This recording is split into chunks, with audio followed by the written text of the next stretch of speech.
कहानी शुरू होती है एक छोटे से बच्चे से जो पुलिस स्टेशन आके कहता है, मेरी हेल्प करो, मुझे मेरे पापा ने छोड़ दिया है।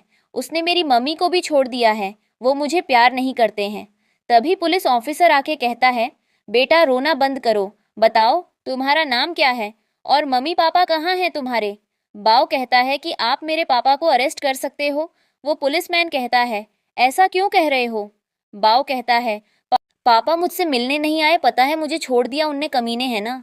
वो पुलिसमैन कहता है सही कहा, ऐसे कौन बच्चे को छोड़ता है। बाव कहता है कि मेरे पापा को अरेस्ट करके 10 साल के लिए जेल में रख सकते हो। मेरी मम्मी तो प्यारी है, वो मेरा ख्याल रखती है, इसलिए उसे छोड़ देना। ऐसी अजीब बातें सुन के वो पुलिस ऑफिसर कहते हैं, तुम्हारी मम्मी का नंबर तो है ना तुम्हारे पास। बाव कहता है, मम्मी अभी सर्जरी कर रही होगी, पर मेरे पापा का नंबर है मेरे पास। वो अंकल कहते हैं, ठीक है, मैं तुम्हारे पापा को कॉल करता हूँ और समझाता हूँ ऐसे क्यूट से बच्चे को कोई अकेले कैसे छोड़ सकता है। पुलिस अंकल चेन को कॉल करके कहते हैं, तुम्हारा बेटा यहाँ पुलिस स्टेशन में है, जल्दी आ जाओ यहाँ। ये सुन के चेन कहता है, मेरा कोई बेटा नहीं है। पुलिस अंकल कहते हैं, तुम्हारे पापा भी बेवकूफ़ लगते हैं। वो गुस्से में कहते हैं, ये जल्दी से पुलिस स्टेशन आ जाओ, वरना हम तुम्हारी कंपनी आ रहे हैं। चेन पुलिस स्टेशन आता है और सोचता है, मेरा कौन सा बेटा आ गया अब। बाव कहता है, ये हैं पापा, इसको अरेस्ट कर लो आप। बाव चेन को देखकर भागने लगा था। चेन बाव को पकड़ लेता है। भाई कहता है, छोड़ो मुझे। बट अंकल, पुलिस अंकल कहते हैं, आप कैसे पापा हो, आपने बच्चे का ख्याल भी नहीं रखा। चेन कहता है, कौन हो तुम। बाव बोलता है, इसलिए मम्मी ने आपको छोड़ दिया, आप इसी लायक हो। असिस्टेंट आके कहता है, ये बच्चा आपके जैसा ही दिखा रहा है। चेन कहता है, आपको कोई गलतफहमी हुई है, मेरा कोई बेटा नहीं है। पुलिस अंकल कहते हैं, तुम दोनों एक जैसे ही दिखते हो, मुझे स्टूपिड समझ के रखा है क्या। बाव ने क्लबी चेन को पकड़ लिया था। वो कहता है, पापा आप बहुत बुरे हो। असिस्टेंट कहता है, देखो ये आपके जैसा ही दिख रहा है। चेन सच में। बाव आगे कहता है, अगर आपको डाउट हो रहा है तो डीएनए टेस्ट करवाइए ना। दूसरी तरफ अब्रॉड में रूई ऑपरेशन रूम से बाहर आती है। उसकी फ्रेंड आके कहती है, बाव मिल नहीं रहा है। रूई को पता चलता है बाव तो अपने पापा के पास गया है। रूई सोचती थी मुझे भी चाइना जाना होगा अब। फ्रेंड कहती है कि तुम अकेली जाने वाली हो। रूई कहती है, हाँ, क्योंकि मैं अब पहले जैसी नहीं रही हूँ। चैन बाव को अपने घर ले जाता है। घर देखकर बाव कहता है, आप रिच लगते हो, फिर भी मेरी मम्मी और मुझे छोड़ दिया। क्या फ़ायदा इतने पैसे का, इसलिए मम्मी आपको पसंद नहीं करती है। चैन कहता है, तुम्हारी मम्मी का नाम क्या है। बाव कहता है, ये आप मेरी मम्मी का नाम भूल गए लगते हैं।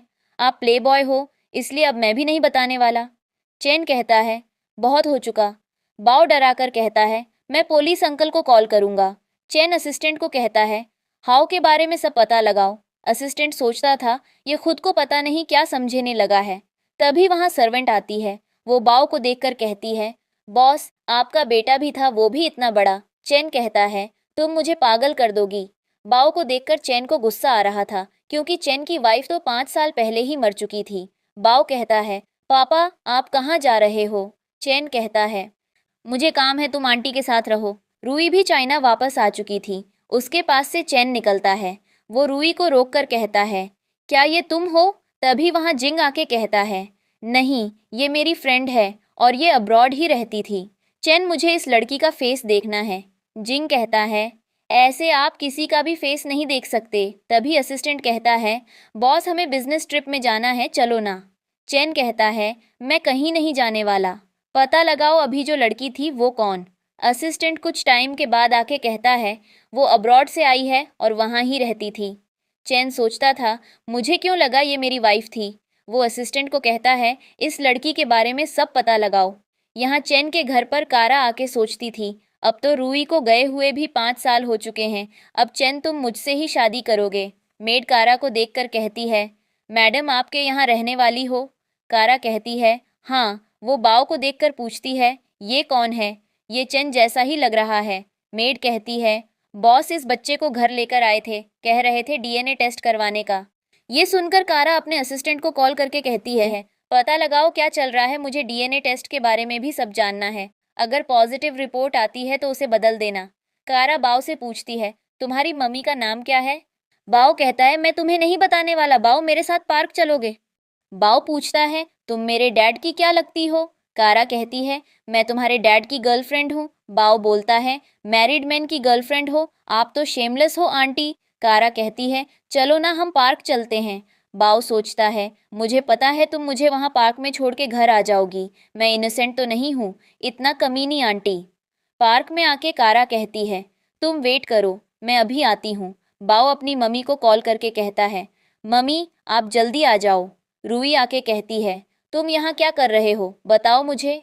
बाओ कहता है, मैं डैडी से मिलने आया था। रूही कहती है, अब हमें चलना होगा। तभी वहाँ पर चैन आ जाता है। वो कहता है, तुम जिंदा हो। रूही चैन को इग्नोर करके जा रही थी, पर चैन रूही का हाथ पकड़ लेता है। रूही कहती है, छोड़ो मुझे। चैन कहता है, ये बच्चा किसका है? रूही जवाब देती है, मेरा है।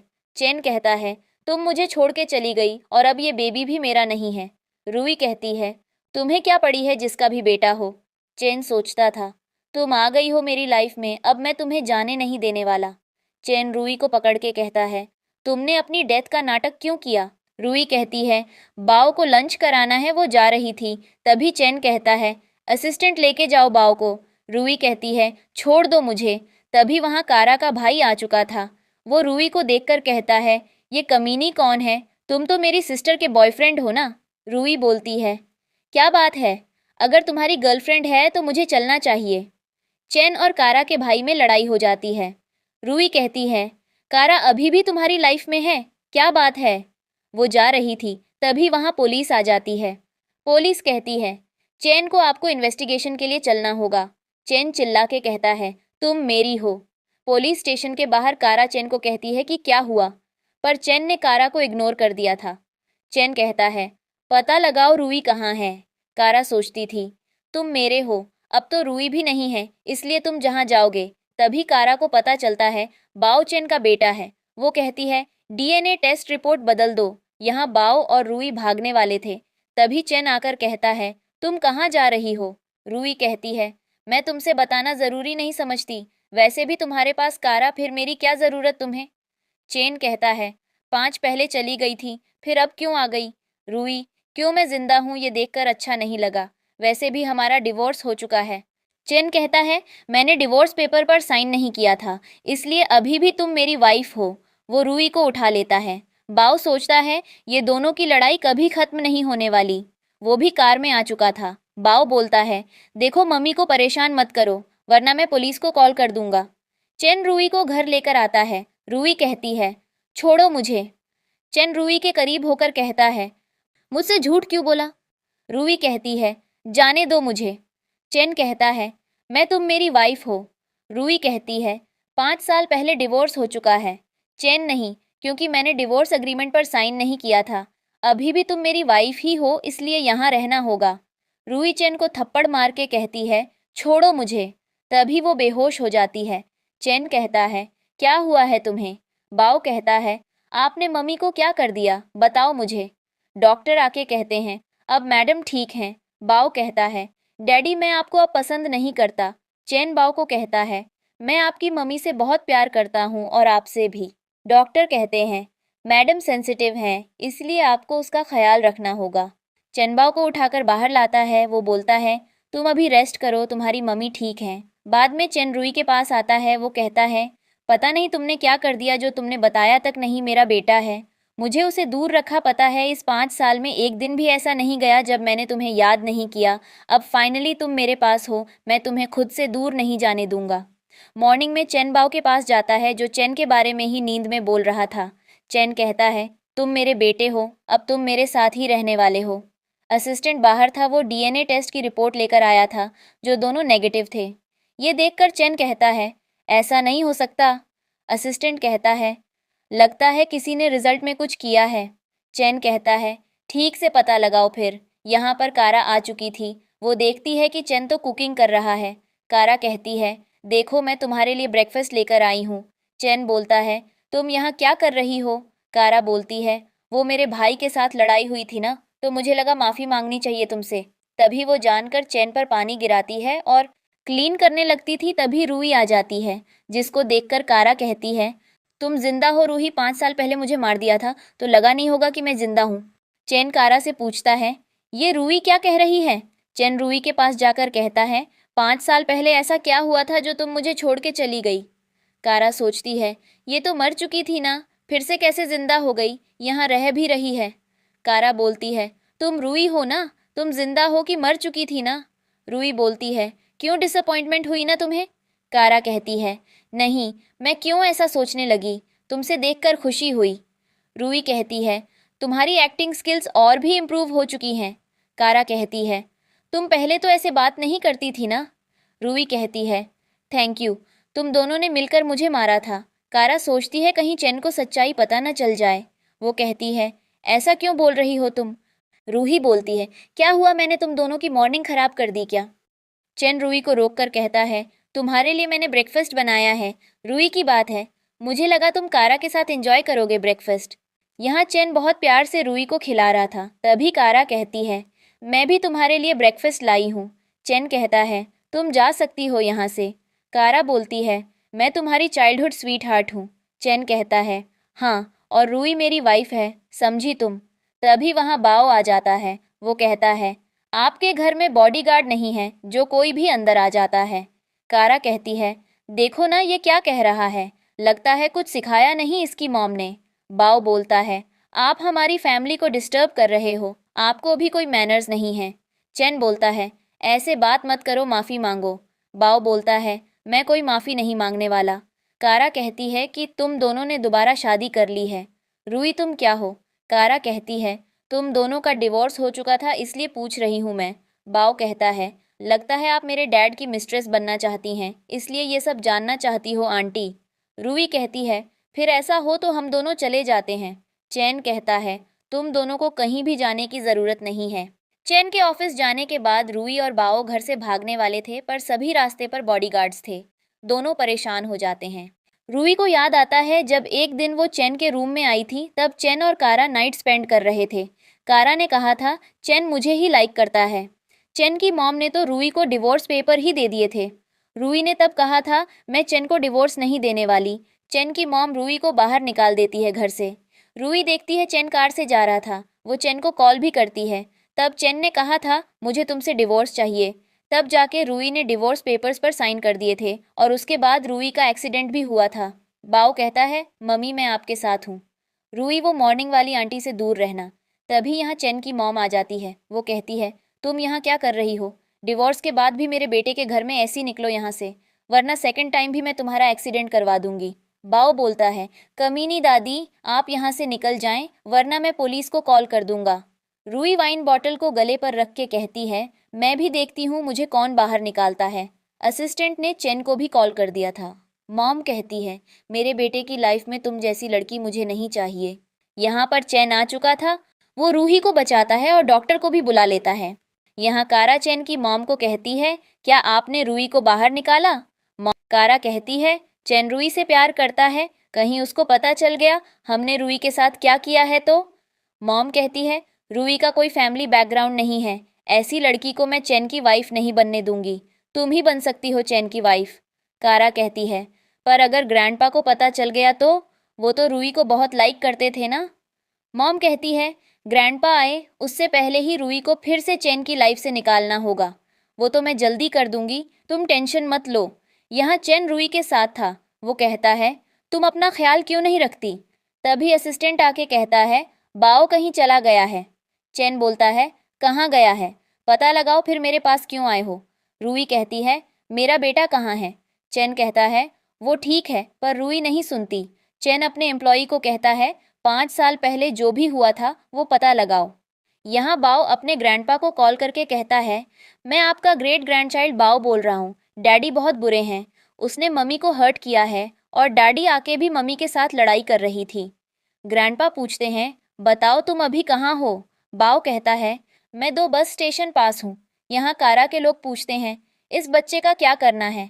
कारा कहती है, पकड़ के मार दो। वो लोग बाओ को पकड़कर ले जा रहे थे, तभी ग्रैंडपा आ जाते हैं। ग्रैंडपा कहते हैं, तुम तो चैन जैसे ही दिख रहे हो। बाओ बोलता है, ये सब लोग मुझे किडनैप कर रहे थे। ग्रैंडपा कहते हैं, सभी को पुलिस स्टेशन लेकर जाओ। यहाँ चैन को पता चलता है कि बाओ ग्रैंडपा के पास है। पता तो मॉम को भी चल चुका था। ग्रैंडपा आके मॉम पर बहुत गुस्सा करते हैं। बाओ बोलता है, ये दोनों ने मुझे और मॉम को बुली किया था। ये सुनकर ग्रैंडपा कहते हैं, क्या हो रहा है यहाँ? मॉम कहती है, अभी डीएनए टेस्ट की रिपोर्ट आई नहीं है। ग्रैंडपा कहते हैं, ये चेन का बेटा है, ये दोनों एक जैसे ही दिखते हैं। बाओ कहता है, ये दोनों अनएजुकेटेड हैं, देखो ना आपसे भी कैसे बात कर रहे हैं। ग्रैंडपा मॉम पर गुस्सा करके कहते हैं, बच्चे के सामने कैसी बात करनी है वो भी नहीं पता। बाओ बोलता है, लगता है पापा इस कमीनी आंटी को पसंद करते हैं, मुझे और मम्मी को नहीं। तभी यहाँ रूई आ जाती है, जिसे देखकर बाओ उसके पास चला जाता है। ग्रैंडपा कहते हैं, नील डाउन हो जाओ, तुम्हें पनिशमेंट मिलेगी। चेन अपने ग्रैंडपा की बात मान लेता है। मॉम कहती है, ये आप क्या कर रहे हो? ग्रैंडपा कहते हैं, ये एक अच्छा हस्बैंड नहीं बन पाया और न ही अच्छा बाप, आपने पत्नी और बच्चे को अकेला छोड़ दिया। मॉम कहती है, इसमें मेरे बेटे की क्या गलती है? रूही ही तो डिवोर्स लेकर गई थी। ग्रैंडपा कहते हैं, तुम चेन की वाइफ हो, मुझे सब बताओ, 5 साल पहले क्या हुआ था, तुम्हारी डेथ की न्यूज़ क्यों आई थी? मॉम कहती है, इसमें बताना क्या, ये तो चेन को छोड़ के भाग गई थी, मिल चुका होगा कोई। ग्रैंडपा कहते हैं, मैंने तुमसे पूछा है क्या? रूही बोलती है, मैं जब 5 साल पहले चेन के रूम में गई तो मैंने देखा चेन रूही के साथ था, वो दोनों एक ही बेड पर थे। मॉम कहती है, तुम झूठ बोल रही हो। कारा कहती है, वो तो चेन ड्रंक था, इसलिए मैं उसके रूम में थी। मैं चेन को पसंद करती थी, इसलिए मैंने। ही डिवोर्स का कहा था मॉम को, तुम्हारी मॉम को भी रूही पसंद नहीं थी, इसलिए उसने मेरा साथ दिया। चेन कहता है, मैं तुमसे बहुत प्यार करता था, मैंने कभी तुमसे डिवोर्स की बात नहीं की। रूही कहती है, इसलिए मैं यहाँ से चली गई थी। ग्रैंडपा बोलते हैं, चेन ने ड्रिंक की हुई थी पर कारा ने तो नहीं की थी, फिर भी वो एक मैरिड मैन के पीछे पड़ गई थी, उसके साथ एक रूम में थी। इससे पता चलता है तुम कितनी घटिया लड़की हो। तुम्हारी शादी में चेन से कभी नहीं होने दूंगा, और अब तो उसकी वाइफ और बच्चा भी आ चुका है, तुम यहाँ से जा सकती हो। रूही कहती है, अब हमें भी निकलना चाहिए। ग्रैंडपा कहते हैं, तुम अपनी वाइफ को भी सेफ नहीं रख पाए और क्या करोगे? चेन कहता है, अब से अपनी वाइफ के साथ ही रहूंगा। बाओ बाहर आके कहता है, आप रोना बंद करो, मैं हूं ना आपके साथ। रूही सोचती थी कब चैन ने उसे प्रपोज किया था तब वो बहुत खुश हो गई थी, पर अब चैन बदल चुका है। तभी चैन आके कहता है, मैंने तुमसे कभी डिवोर्स का कहा ही नहीं, इसलिए तुम मेरे साथ चलोगी। रूही कहती है, नहीं, अब हम दोनों ही तुम्हारे साथ नहीं रहने वाले। चैन कहता है, मैं तुमसे बहुत प्यार करता हूँ, समझती क्यों नहीं हो तुम? रूही कहती है, कौन सा प्यार? मैं समझ नहीं पा रही हूँ, जब तुम कारा को अपनी गर्लफ्रेंड कह रहे थे तब मेरे बारे में नहीं सोचा तुमने, और अब प्यार का कह रहे हो। अब यहाँ से रूही जा रही थी। चैन कहता है, बाओ मेरा बेटा है, इससे मैं इतने साल दूर रहा हूँ, अब नहीं रहना चाहता हूँ। तुम मुझ पर बिलीव करो, मैंने तुम्हें कभी छोड़ना नहीं चाहा था। मैं ड्रंक था तब, वरना मैं कारा के सामने तक नहीं देखता था। रूही कहती है, अच्छा, पर मैं तुम पर यकीन क्यों करूं? असिस्टेंट आके कहता है, आपकी वाइफ का एक्सीडेंट और वो सब करने में जिंग का हाथ है। चेन सोचता था, किसी भी हाल में मुझे मेरी वाइफ को वापस लाना होगा। बाद में रूही जाती है जिंग के पास। जिंग कहता है, तुम चेन के घर पर नहीं रहने वाली हो, अब जो यहाँ आ चुकी हो। रूही कहती है, मुझे अब्रॉड जाना है। जिंग कहता है, अभी तो पॉसिबल नहीं है, पर अगर तुम मेरी हेल्प करो तो मैं भी तुम्हारी हेल्प कर सकता हूँ। तुम्हें तो पता ही है, मुझे जो प्रोजेक्ट चाहिए उसके सभी डॉक्यूमेंट्स चेज के पास हैं। रूही कहती है, तो मैं क्या करूं? जिंग कहता है, तुम उसके साथ रहो और मुझे वो डॉक्यूमेंट लेकर दो। रूही बोलती है, अगर मैं वहां गई तो वो बाव को मेरे साथ नहीं आने देगा। जिंग कहता है, वो मैं संभाल लूंगा, वैसे वो प्रोजेक्ट मिलने के बाद चैन बराबर हो जाएगा। तुम्हें रिवेंज चाहिए तो वो भी मिल जाएगा और तुम अब्रॉड भी जा सकती हो। रूही कहती है, ठीक है। बाव कहता है, जिंग अंकल पापा के एनिमी हैं, वो हमारी हेल्प क्यों करेंगे? रूही बोलती है, मैं ये सब तुम्हारे लिए कर रही हूँ, तुम सेफ हो, इतना काफी है। बाव कहता है, मम्मी आप इनोसेंट हैं, आपको समझ नहीं आ रहा कि जिंग अंकल मिस्टीरियस हैं, उसने हमारी हेल्प की क्यों थी? कुछ भी फ्री में नहीं मिलता, हो सकता है वो आपको भी बेवकूफ़ बना रहे हों। रूही सोचती थी कि जिस समय मेरा एक्सीडेंट हुआ था वहाँ जिंग था, उसने मेरी हेल्प की और मुझे अब्रॉड भी भेज दिया। अब तो रूही को भी जिंग पर डाउट होने लगा था। जिंग यहाँ कारा को कॉल करके कहता है, मैंने ऐसा प्लान बनाया है कि चेन खुद रूही को छोड़ देगा। कारा कहती है, इस बार भी तुम्हें मेरी हेल्प करनी होगी। मैंने कहा था रूही को मार देना, पर तुमने उसे कैसे बचा लिया? जिंग कहता है, ठीक है, अगर चेन तुम्हें प्यार नहीं करता तो उसे छोड़ दो। पर कारा नहीं सुनती। यह ग्रैंडपा लॉयर को बुलाने को कहते हैं। ये सुनकर मॉम कहती हैं, लॉयर को बुलाने की क्या ज़रूरत है? ग्रैंडपा कहते हैं, रूही और बाव ने बहुत परेशानी उठाई है, इसलिए मैं बाव को 5% और रूही को 10% कंपनी के शेयर्स देना चाहता हूँ। मॉम कहती हैं, पर अभी तो डीएनए टेस्ट रिपोर्ट भी नहीं आई है, आप ऐसा नहीं कर सकते। अगर रिपोर्ट पॉजिटिव आती है तब आप बाव को शेयर्स दे सकते हो, वरना नहीं। ग्रैंडपा कहते हैं, तुम मेरे डिसीजन पर सवाल उठा रही हो क्या? मॉम सोचती है, आज तक मुझे तो कुछ नहीं दिया और ये माँ बेटे को पता नहीं इतना सब क्यों मिल रहा है। नहीं, मैं ऐसा नहीं होने दूंगी। वो कहती है, अभी तो रात हो चुकी है, आप लॉयर को मॉर्निंग में बुला लेना, ये सही रहेगा। ग्रैंडपा कहते हैं, चलो ठीक है।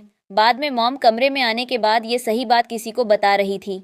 वो बंदा कहता है, अब ग्रैंडपा कितने सालों तक जिंदा रहेंगे? अभी वो मर भी जाते हैं तो किसी को कोई फर्क नहीं पड़ेगा। मॉर्निंग में होटल के कमरे में कुछ लोग आए थे जो बाव के कमरे के बाहर थे। बाव पुलिस को कॉल करता है, तभी यहाँ चैन आ जाता है। वो लोग भी भाग गए थे। चैन सोचता था, कोई तो है जो रूही और बाव को हर्ट करना चाहता है। चैन की आवाज़ सुनकर बाव बाहर आता है और यहाँ पर रूही भी आ चुकी थी। वो कहती है, तुम यहाँ क्या कर रहे हो? बाव बोलता है, वो बैड अंकल्स मिले थे। तभी यहाँ असिस्टेंट आ जाता है, जिसे देखकर चैन दरवाज़ा बंद कर देता है। चैन कहता है, तुम ऐसे टावल में ही रहने वाली हो, चलो मेरे घर। रूही कहती है, नहीं, मुझे नहीं आना।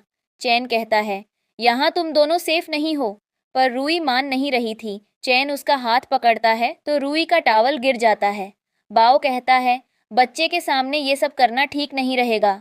रूही कहती है, मैं और बाव यहाँ ठीक हैं, तुम निकल जाओ यहाँ से। चैन कहता है, बाव मेरा बेटा है और तुम मेरी वाइफ हो, मैं तुम दोनों को छोड़कर कहीं नहीं जाने वाला। चैन बाव को उठाकर जाने लगा था। चैन कहता है, तुम घर चलो, तुम्हारी मम्मी भी आ जाएगी तुम्हारे पीछे। बाव बोलता है, डैडी आपको मुझसे बात करनी चाहिए। चैन असिस्टेंट को कहता है, इसको लेकर जाओ। बाव चिल्ला रहा था, मैं आपको नहीं छोड़ने वाला, इतनी पिटाई करूंगा ना। रूही भी तैयार होकर आ जाती है। चैन उसे उठा लेता है और मार के कहता है, चुप रहो। रूही चिल्ला रही थी, मुझे छोड़ो। बाव कहता है, आप मेरी मॉम को परेशान नहीं कर सकते हो। चैन रूही को लेकर कमरे में आता है। रूही कहती है, ये क्या कर रहे हो? प्यार तो नहीं फिर? चैन कहता है, मैं तुमसे प्यार ही करता हूँ, इसलिए तो छोड़ नहीं रहा हूँ। रूही बोलती है, तुम कारा के पास जाओ, मुझे तुम नहीं चाहिए। चैन कहता है, अच्छा। वो रूही के करीब आके कहता है, पर मुझे तुम चाहिए मेरे बेड पर हर रात। मैं तुमसे इतना प्यार करता हूँ, तुम समझती क्यों नहीं हो? रूही कहती है, मुझे यकीन नहीं तुम पर। चैन कहता है, मैं कभी तुम्हें मारने के बारे में सोच भी नहीं सकता। रूही कहती है, जाने दो मुझे। पता नहीं चैन ने रूही को किस ही कर ली थी। रूही उसे दूर करके कहती है, ये क्या कर रहे हो? चैन वहां से चला जाता है। तभी रूही के पास जिंग का एमएसजी आता है कि तुम चैन के घर पर हो।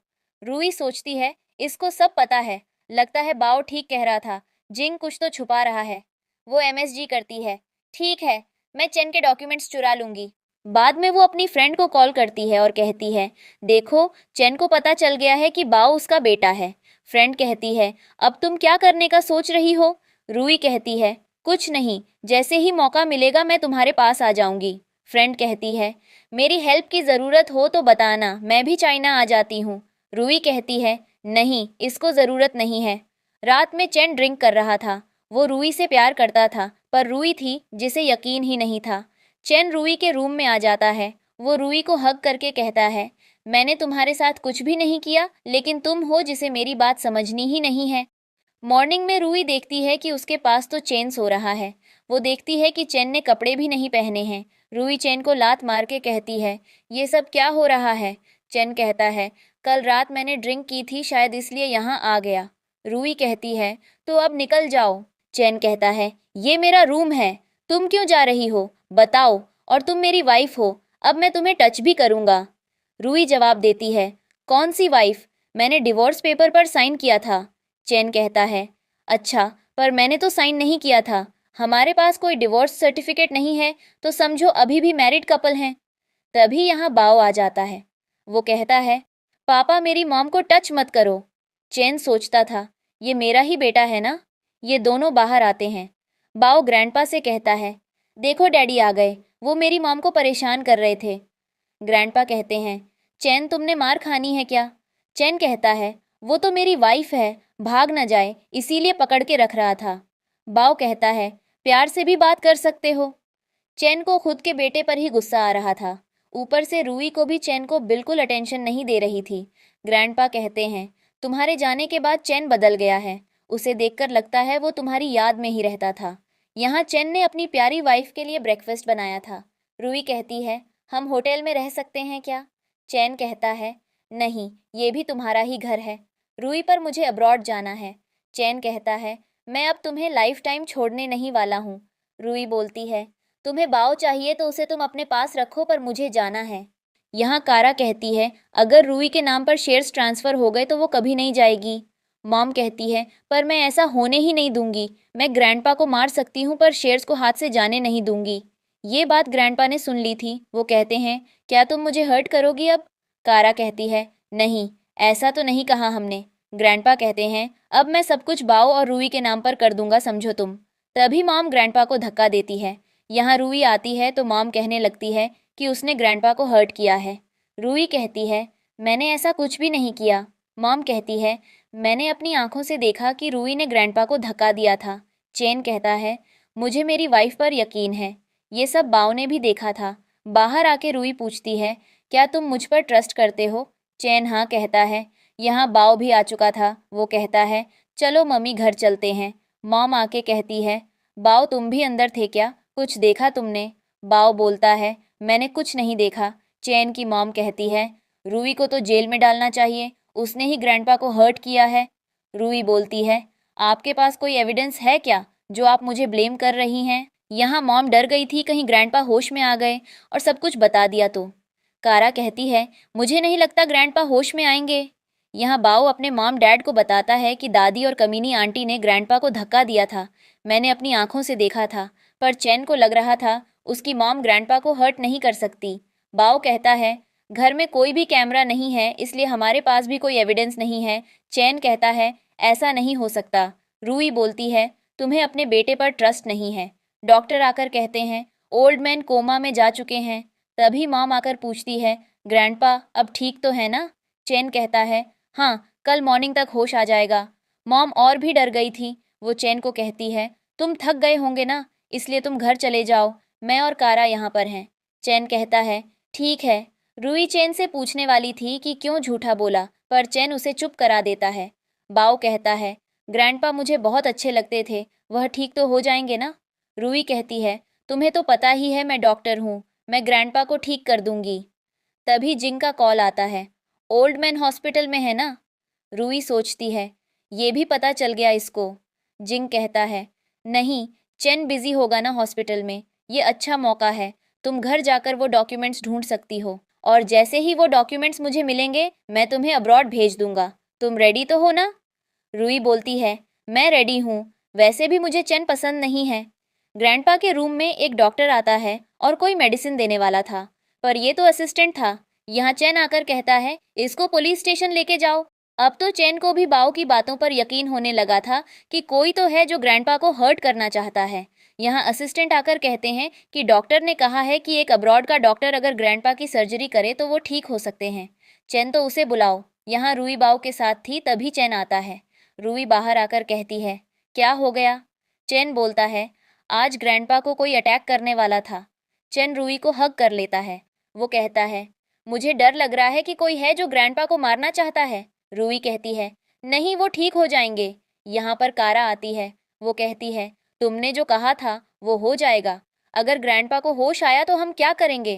कारा कहती है, नहीं, वो डॉक्टर अपना काम करेगा, पर अगर वो अब्रॉड वाली डॉक्टर आ गई तो ग्रैंडपा ठीक हो सकते हैं। मॉम कहती है, वो तो आने वाली नहीं है। कारा कहती है, सही कहा आंटी, अब सब कुछ अंडर कंट्रोल है। ये सुनकर चैन को गुस्सा आ जाता है। वो सोचता था कि कारा रूही के पीछे पड़ गई है। मॉम कहती हैं, वही तो, ऐसी डॉटर इन लॉ किसको चाहिए? चैन कहता है, मॉम बहुत हुआ, मुझे कोई प्रॉब्लम नहीं है कि रूही किससे मिलती है या किससे नहीं। मॉम बोलती हैं, मैं तुम्हारी मदर हूँ, तुम्हें मेरी बात सुननी चाहिए। चैन कहता है, फिर ऐसे तो रूही भी मेरी वाइफ है ना? कारा बोलती है, ये तुमने 5 साल पहले छोड़ के जा चुकी हो, फिर तुम उसके साथ हो। चैन चिल्लाकर कहता है, निकाल जाओ यहाँ से, मैं अपनी वाइफ के बारे में कुछ भी सुनना नहीं चाहता। बाओ कहता है, आज आपने मम्मी की साइड लिया, मैंने आपको माफ़ किया। चैन पूछता है, वैसे तुम जिंग को कैसे जानती हो? रूही कहती है, उसने मेरी हेल्प की थी जब मेरा एक्सीडेंट हुआ था। चैन कहता है, तब मुझे तुम्हारे साथ होना चाहिए था, पर मुझे माफ़ करना, मेरी वजह से तुम्हें बहुत प्रॉब्लम का सामना करना पड़ा। रूही कहती है, ऐसा मत कहो, मैं सेफ थी अब्रॉड में, वहाँ पर बाओ को भी अच्छा लग रहा था, मैं वापस अब्रॉड चली जाऊंगी। चैन कहता है, तुम मेरी वाइफ हो, कैसे जा सकती हो तुम? बाओ कहता है, आपको मम्मी के साथ प्यार से बात करनी चाहिए पापा, रूही बोलती है। बाओ का स्कूल भी अब्रॉड में ही है, इसलिए मुझे जाना तो होगा ही। चैन कहता है, मैं तुम्हें फिर से अपना बना लूंगा, फिर तुम यहाँ से जा नहीं पाओगी। यहाँ ये दोनों ऐसे ही लड़ाई करने लगे थे। बाद में रूही मिलने जाती है जिंग से, जो क्लब में था। रूही कहती है, तुमने मुझे यहाँ क्या भुला दिया है? जिंग बोलता है, क्योंकि यहाँ कभी चैन नहीं आएगा, इसलिए। वैसे बताओ, तुम्हें वो सभी डॉक्यूमेंट्स मिले क्या? रूही कहती है, नहीं, क्योंकि मुझे लैपटॉप का पासवर्ड पता नहीं है। ये सुनकर जिंग एक यूएसबी देता है और कहता है, इसका यूज करना, मेरा असिस्टेंट हैकर है, बाकी का काम वो संभाल लेंगे। रूही सोचती है, ये कितना स्मार्ट है। जिंग कहता है, तुम्हें चैन पसंद नहीं है ना, इसलिए यही मौका है जब तुम उसको बर्बाद कर सकती हो। रूही कहती है, ठीक है। जिंग का असिस्टेंट कहता है, रूही आपकी हेल्प करेगी, मुझे ऐसा नहीं लगता। जिंग बोलता है, रूही के पास कोई पावर नहीं है, अगर उसको अब्रॉड जाना है तो मेरी हेल्प करनी होगी। वैसे भी उसको चैन से नफरत है, उसका मैं फायदा उठा रहा हूँ। असिस्टेंट कहता है, चैन डॉक्टर सिन्हा के बारे में पता लगा रहा है। जिंग कहता है, तुम भी पता लगाने लग जाओ, मुझे वो पहले चाहिए। असिस्टेंट कहता है, लेकिन वो डॉक्टर ऐसे किसी को भी नहीं मिलती है, उसके बहुत डिमांड रहती है। जिंग कहता है, ये तो अच्छा है, मुझे उसके बारे में सब पता करके दो, ताकि मैं उसको चैन के पास न जाने दूं। यहाँ कारा जिंग से मिलने जाती है। ये सब रूही देख रही थी। कारा कहती है, अगर उस दिन तुमने रूही को नहीं बचाया होता तो आज ये प्रॉब्लम न होती। जिंग कहता है, नहीं, वो काम की बंदी है, मुझे जितने भी डॉक्यूमेंट्स चाहिए वो लेके आएगी मेरे पास। यहाँ कारा अंदर जाने वाली थी, पर सोचती है, अभी नहीं, मेरे पास कोई एविडेंस नहीं है। रूही बाहर आती है, तभी उसको कुछ लोग मिल जाते हैं जो कहते हैं, तुम अकेली हो? रूही कहती है, नहीं, ये मेरे पास में है। तो सही, मेरा बॉयफ्रेंड, और भाग जाती है। वो लोग भी रूही के पीछे जाते हैं, पर तभी यहाँ चैन आ चुका था, जिसको देखकर वो लोग भाग चुके थे। रूही कहती है, अब मैं ठीक हूँ, मुझे छोड़ो। चैन कहता है, क्या करें, कोई लोग, तुम हो ही इतनी प्रिटी। रूही कहती है, फालतू की बात करना बंद करो। चैन कहता है, मैं तो सही ही कह रहा हूँ। वो रूही को किस करने वाला था। रूही कहती है, रुक जाओ, आज मैं जिंग से मिलने गई थी, उसने मुझे ये यूएसबी दी है। चैन बोलता है, अच्छा, तो वो मेरे प्रोजेक्ट पर नज़र बनाए रखा है। रूही बोलती है, हाँ, मैंने वहाँ कारा को देखा जिंग के साथ। चैन कहता है, वो नहीं हो सकती, उसके पास इतना दिमाग कहाँ है। रूही को अब गुस्सा आ जाता है, वो कहती है, क्यों नहीं हो सकती? कारा जानती है जिंग को, पर लगता है तुम्हारी फर्स्ट लव पर ज्यादा ही ट्रस्ट है तुम्हें। चैन कहता है, ऐसा कुछ भी नहीं है, पर उसके पास दिमाग नहीं है, इसलिए कह रहा था। रूही कहती है, अच्छा, दिमाग नहीं है तो मुझे तुमसे दूर कर दिया, ये तो उसने दूसरे के कहने पर ही किया होगा ना। चैन कहता है, माफ कर दो मुझे, मैं सबसे ज्यादा ट्रस्ट तुम पर ही करता हूँ, प्लीज तुम अब्रॉड मत जाना। रूही कहती है, अगर तुम्हारी हरकतें ऐसी ही रहीं तो मैं तुम्हें छोड़ के चली जाऊंगी, वैसे भी तुम्हारे पास तो कारा ही ना। चैन कहता है, तुम मुझे गलत समझ रही हो, मैंने तुम्हारे अलावा किसी से प्यार नहीं किया है। रूही कहती है, हाँ, वो तो पता है, तभी मुझे छोड़ दिया था तुमने। चैन यहाँ अपनी वाइफ को मनाने लगा था, ये सब मेरी गलती है, मेरी वजह से तुम्हें मुझसे दूर होना पड़ा। रूही कहती है, नहीं नहीं, तुम्हारी वजह से नहीं, तुम्हारी कारा की वजह से, समझे। चैन रूही को हग कर लेता है, माफ भी कर दो मुझे अब। रूही कहती है, जिंग को करना चाहता है, उसको हमें सबक सिखाना होगा। चैन कहता है, हाँ, वो तो मैं कर दूंगा, क्योंकि जिंग हैक कर रहा है, वो इलीगल है। चैन रूही को किस करके कहता है, जब तक तुम मेरे साथ हो तब तक मैं तुम्हें किस करता रहूंगा। रूही कहती है, तुम भी ना। घर में चैन को नींद नहीं आ रही थी, जब से रूही उसको लाइफ से गई थी तब से चैन की हेल्थ भी खराब होने लगी थी। यहाँ चैन अपनी वाइफ को किस करता है, तभी यहाँ बाव आ जाता है। वो कहता है, क्या आप मम्मी को परेशान कर रहे हैं? चैन कहता है, नहीं तो। रूही बाव को लेके चली जाती है। बाव, आप ही पापा का मजाक बना रहे थे। अगले दिन डॉक्टर से मिलने के लिए रूही आती है। डॉक्टर को पता था यही वो डॉक्टर है जो अब्रॉड से आने वाली थी। डॉक्टर कहता है, आपको चैन को बता देना चाहिए, पर रूही नो कर देती है, अभी नहीं। ऑफिस में चैन काम कर रहा था, तभी उसके पास असिस्टेंट आता है। वो कहता है, मैंने सुना है डॉक्टर सिन्हा चाइना में है। यहाँ पर कारा भी आ चुकी थी लंच लेके, तभी रूही भी आती है। वो कहती है, पता होता तो ना आती, तुम्हारे लिए तो ऑलरेडी लंच आ चुका है। चैन कहता है, पर मुझे तो तुम्हारे हाथों का बना ही लंच पसंद है। रूही कहती है, अच्छा मेरे बेबी, ये लो। वो फ्राइड राइस में और भी चिली सॉस मिला देती है। ये देखकर कारा कहती है, चैन को स्पाइसी फूड पसंद नहीं है। रूही बोलती है, ये मेरा पति है, मुझे पता है क्या खाना पसंद है उसे। चैन डर जाता है और कहता है, नहीं, मुझे तो स्पाइसी फूड बहुत पसंद है, पर बेचारा कहाँ भी नहीं पा रहा था। कारा देखो, मैंने कहा था ना। रूही बोलती है, दूसरे के हस्बैंड की कितनी फिक्र है ना तुमको। कारा बोलती है, मुझे कुछ कहना है, तुम रूही को निकालो यहाँ से। चैन कहता है, वो कहीं भी नहीं जाने वाली। कारा कहती है, मैं डॉक्टर सिन्हा को जानती हूँ, वो मेरी अच्छी फ्रेंड है। चैन कहता है, सच में तो उससे बात करो, वही है जो मेरे ग्रैंडपा को ठीक कर सकती है। कारा कहती है, हाँ, पर तुम्हें रूही को छोड़ना होगा। चैन कहता है, ये क्या बकवास कर रही हो तुम, मैं रूही को कभी नहीं छोड़ने वाला, समझी। रूही कहती है, मुझे नहीं लगता तुम डॉक्टर सिन्हा को जानती हो। चैन कहता है, अगर मेरी हेल्प करनी है तो करो, वरना कोई नहीं, मैं ही उससे बात कर लूँगा। कारा कहती है, ये तुम्हारे राइवल जिंग से मिल रही है। चैन कहता है, मैं यकीन नहीं करता। कारा बोलती है, मेरे पास फ़ोटो भी है। फ़ोटो दिखाकर चैन को गुस्सा आ रहा था। कारा बोलती है, देखा ना तुमने। चैन कहता है, मैं तुम्हारा हस्बैंड हूँ, तुमने बताया क्यों नहीं तुम जिंग से मिली थी। कारा कहती है, ये यकीन के लायक नहीं है। चैन कहता है, निकाल जाओ यहाँ से। रूही सोचती थी, अच्छी एक्टिंग कर लेता है मेरा पति। अब यहाँ कारा तो चैन को मक्खन ही लगाने लगी थी। घर जाकर रूही जिंग को कॉल करती है। वो कहती है, कल हम मिले थे, ये किसी को पता है क्या, क्योंकि कारा के पास फ़ोटो थे। जिंग कहता है, मैं पता लगाता हूँ। जिंग कारा के पास आकर कहता है, मैंने कहा था रूही के बारे में अभी मत बताना। कारा कहती है, चैन ने मेरी बातों पर यकीन किया तो क्या करूं, अब तो और भी चैन के करीब जाकर मौके मिलेंगे। यहाँ पर जिंग कारा को मनाने लगा था। देखा जा रहा था कि जिंग कारा को पसंद करता है और कारा जिंग को इस्तेमाल कर रही थी। अगले दिन हॉस्पिटल में फ्रेंड आई थी। वो कह रही थी, मैं डॉक्टर सीना की फ्रेंड हूँ। तभी यहाँ कारा भी आ जाती है फेक डॉक्टर को लेकर। तुमने हमेशा से मेरी मदद की है और मेरी साइड खड़े रहे हो। लीव कहता है, क्या तुमने इस प्रॉब्लम का सॉल्यूशन ढूंढ लिया है कि तुम इसको कैसे सॉल्व करोगी। जिस पर यूं कहती है, चिंता मत करो, मैं सब कुछ संभाल लूंगी। तो तभी वहां पर लू आ जाता है और कहता है, क्या तुम अब ठीक हो। और लीव को कहता है, क्या तुम थोड़ी देर के लिए बाहर जा सकते हो, मुझे यू से कुछ बात करनी है। जिस पर यू ऐसा करने से मना कर देती है और कहती है, तुम्हें जो कहना है वह जल्दी कहो। जिस पर लू कहता है, मैं तो बस तुम्हें हमारे बीच हुए एग्रीमेंट के बारे में बताने आया हूँ, क्या वह अब भी मायने रखता है। समय बहुत तेजी से जा रहा है। जिस पर यूं रहती है, मुझे इसके बारे में दोबारा सोचने का थोड़ा टाइम दीजिए। जिस पर लू कहता है, तुम्हें जितना टाइम चाहिए ले लो, पर एक बात जान लो, बस ज़्यादा समय मत लगा देना। और ऐसा कहकर वहाँ से चला जाता है। तभी लीव बोलता है, क्या तुम अभी उससे शादी करने के बारे में सोच रही हो।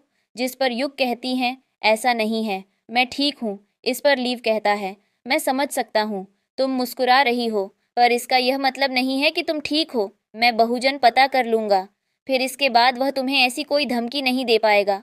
फिर हम यूं को देखते हैं, जो अभी अपने काम में बिजी थी। तभी वहाँ पर लीव आकर तभी उसकी फ्रेंड चैन से मिलने आती है। फ्रेंड कहती है, रूही तुम्हें अब्रॉड में भी बहुत मिस करती थी, और बाव ने तो आपके बारे में पता भी लगा लिया, तो वो आपके लिए चाइना अकेले ही आ गया था। बाव ही जिसकी वजह से आप रूही से दोबारा मिल पाए। बाव घर में था, उसके लिए कितने सारे टॉयज़ हैं। बाव अपने पापा से पूछता है, आप ठीक तो है ना। चैन कहता है, मुझे तो तुम्हें थैंक यू कहना चाहिए, क्योंकि तुम ना होते तो कभी भी मैं रूही से ना मिल पाता। बाव कहता है, आपके बारे में मुझे मम्मी की डायरी से पता चला, वो आपको कितना पसंद करती हैं, इसलिए मैं आपके पास आ गया।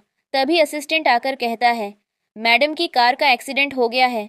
तभी रूही आकर कहती है, क्या यहाँ तुम सुपरमार्केट आ चुके हो। बाव कहता है, मम्मी आप ठीक तो है ना। चैन तो रूही को हग ही कर लेता है, तुम्हें कुछ हुआ तो नहीं है। रूही कहती है, ये सब कारा ने करवाया है। यहाँ मॉम को पता चला था कि रूही ठीक है, वो सोचती थी कि ये बात बचा क्यों जाती है। कारा कहती है, कोई नहीं, हम बाव को उठा लेते हैं, फिर रूही को हमारी बात माननी होगी। अगले दिन से ही चैन भी रूही के साथ हॉस्पिटल में रहता था। सबके सामने कहता था, बेबी कुछ चाहिए क्या। रूही कहती है, नहीं तुम जाओ यहाँ से। पर चैन नहीं मानता। रूही बाहर आकर कहती है, तुम इतने स्वीट कब बन गए। चैन कहता है, क्या करूँ, मेरी वाइफ इतनी प्यारी है। दूसरी तरफ शॉपिंग मॉल में बाव और रूही की फ्रेंड वॉशरूम में जाती है, तब बाव अकेला था। यहाँ एक लेडी आकर कहती है, तुम्हारे पापा ने मुझे लेने के लिए भेजा है, चलो मेरे साथ। बाओ, पर उसने तो कहा था मैं डिनर टाइम में आऊँगा और तुम मुझे पकड़ने आई हो। वो यहाँ चिल्लाने लगा था। सिक्योरिटी गार्ड उस लेडी को पकड़ लेते हैं। बाओ कहता है, मैं इतना इनोसेंट नहीं हूँ कि आपके झूठ में यकीन कर लूँ, तुम्हें पुलिस के हाथों कर देना चाहिए। तभी यहाँ फ्रेंड आई है। वो कहती है, तुम ठीक तो हो ना? बाओ कहता है, हाँ आंटी, हॉस्पिटल में मॉम ग्रैंडपा से मिलना चाहती थी पर रूई जाने नहीं देती। मॉम कहती है, वो मेरे फादर इन लॉ हैं, मुझे मिलना है। बॉडीगार्ड कहते हैं, आप चेन के साथ आए तभी आपको अंदर जाने देंगे। मॉम कहती है, पता है ना मैं कौन हूँ, फिर भी कोई उससे बात नहीं सुनता। तभी यहाँ चेन आकर कहता है, आप घर जाएं। रूई सोचती थी, चेन कितना बदल गया है ना। फ्रेंड बाव को लेकर जा रही थी, तभी कोई बाव का किडनैप कर लेता है। फ्रेंड सभी को भूल जाती है। रूई कहती है, पुलिस को कॉल किया। यहाँ रूई के फ़ोन में कोई कॉल करके कहता है, इतने पैसे लेकर लोकेशन पर आ जाओ, मैं एड्रेस सेंड करता हूँ। सभी वहाँ जाते हैं। बाव तो ठीक था, उसने सभी को भगा दिया था मार मार के। चेन ये देखकर बहुत खुश होता है। बाद में रूई वो यूएसबी चेन के लैपटॉप पर लगाकर कहती है, मैंने तुम्हारा काम कर दिया है। ये देखकर चेन भी इम्प्रेस्ड हो चुका था। यहाँ डॉक्टर कहते हैं, रूई आप यहाँ जॉब कर लें। रूई कहती है, नहीं, मुझे अब्रॉड जाना है। ग्रैंडपा जैसे ही मॉम को देखते हैं कहते हैं, इसने मुझे मारने की कोशिश की। चेन बोलता है, आपने ऐसा क्यों किया? मॉम कहती हैं, तो मैं क्या करती, मैं अच्छी फैमिली से हूँ, मैंने आज तक कभी कुछ गलत नहीं किया। पर ग्रैंडपा मेरी बदले रूई को सब देना चाहते थे, ये तो गलत है ना। मुझे सभी प्रॉपर्टी मिलनी चाहिए थी। यहाँ पुलिस आ जाती है और मॉम को अरेस्ट करके ले जाती है। कारा भी डर जाती है। चेन कहता है, 5 साल पहले जो हुआ था वो मैं इन्वेस्टिगेट करवा रहा हूँ कारा। कारा डर के चली जाती है। बाओ ग्रैंडपा से मिलके बहुत खुश होता है। आप जल्दी से ठीक हो जाएं। बाद में प्रोजेक्ट इवेंट था जहाँ पर जिंग के साथ कारा आई थी। जिंग को लग रहा था ये प्रोजेक्ट उसे ही मिलेगा। तभी यहाँ चेन आ जाता है और कहता है, देखा किसको मिलता है। बाद में रूई जाकर जिंग को थप्पड़ मारती है, तुम बहुत घटिया हो। जिंग कहता है, अच्छा हुआ पता चल गया। कुछ समय बाद पुलिस जिंग और कारा दोनों को भी अरेस्ट कर लेती है। अब चेन अपनी वाइफ के साथ मज़े से रह रहा था, पर रूई ने डिसाइड किया था वो अब्रॉड जाने वाली है।